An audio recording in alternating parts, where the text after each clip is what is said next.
Hello, we are here for one more lesson of this 4MCAD training course, and the topic for today will be the creation of dimensions.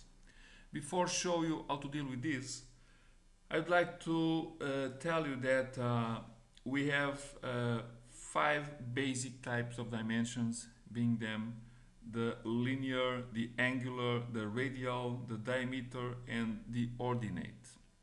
Um, we have subtypes of dimensions, and we are going to go through them all, but consider these five main ones.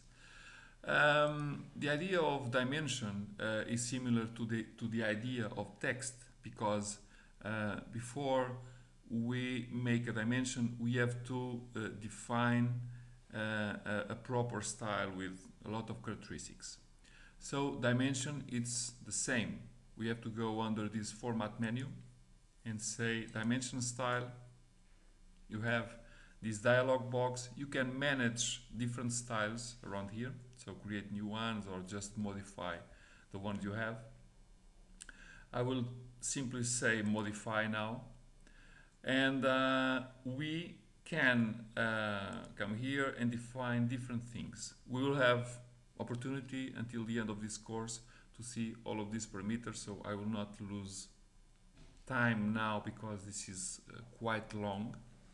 But the idea remains that in here you make the definition of all the dimension configurations. Okay, so configuration done, just say the OK, say which is the style that you want to be the current one or the active one. And now when we go and create one dimension, so you have a specific menu here called dimension, we go do a basic one and we create a dimension using the definition done on the dimension style. So this is a basic dimension, and before creating and show you the options, let us speak a little about this dimension.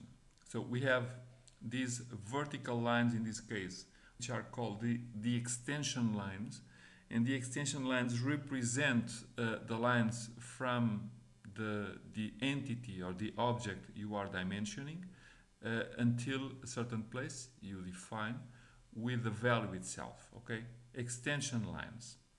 This horizontal line that has in the middle the value is called dimension line.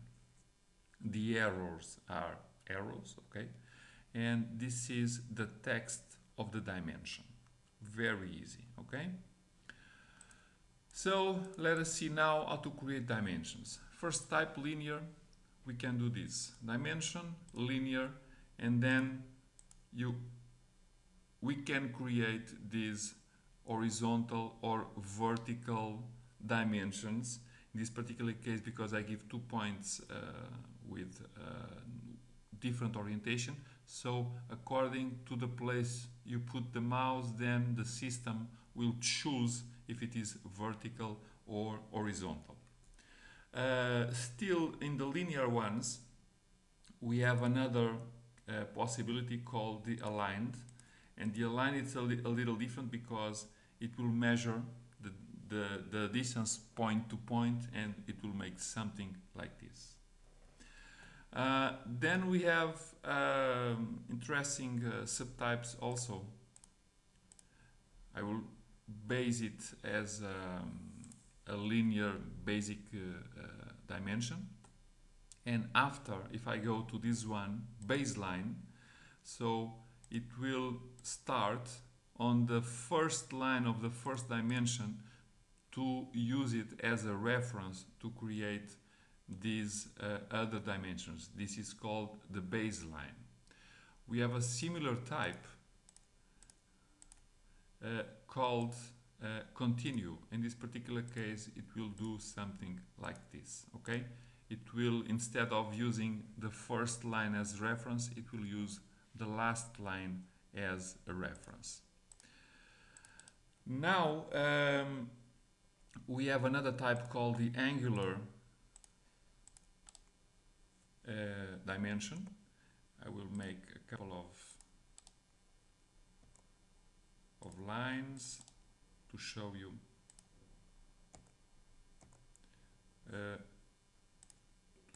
another possibility.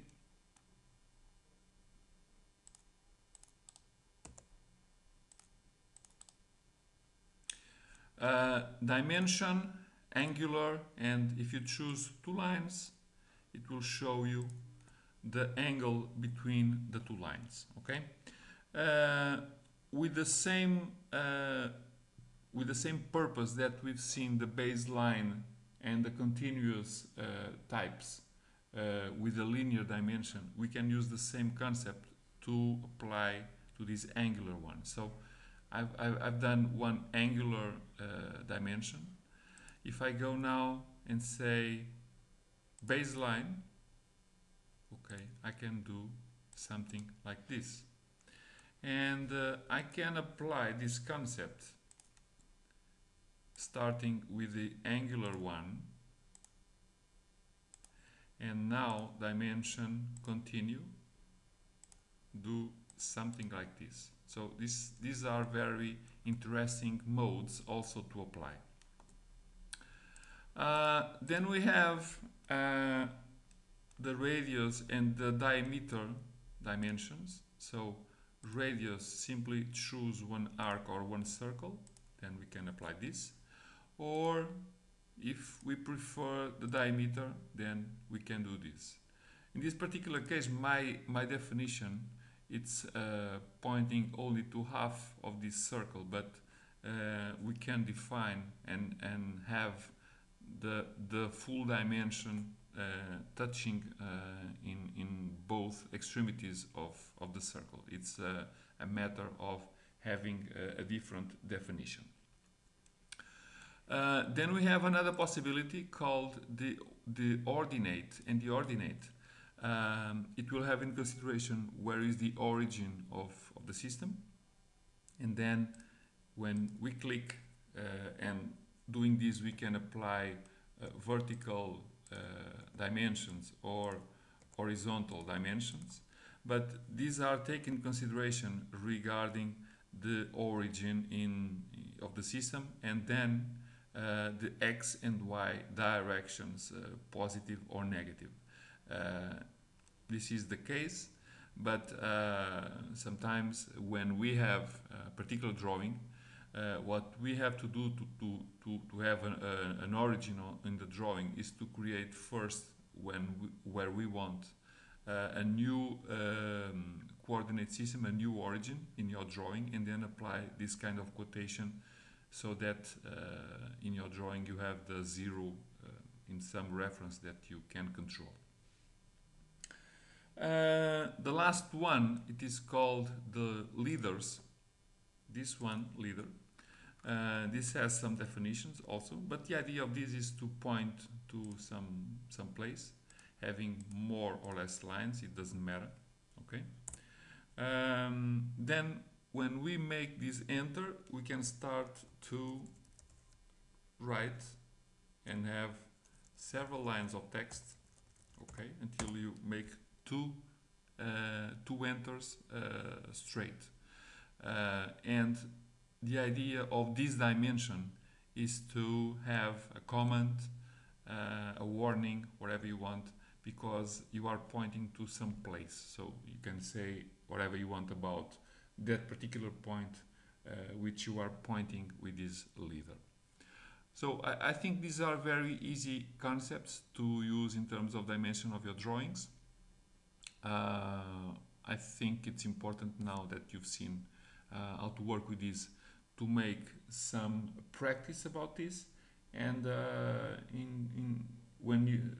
until you get some experience or you are practicing, if you have any questions, send us an email or make a comment in YouTube video, and we will have all things to explain you the questions you may have.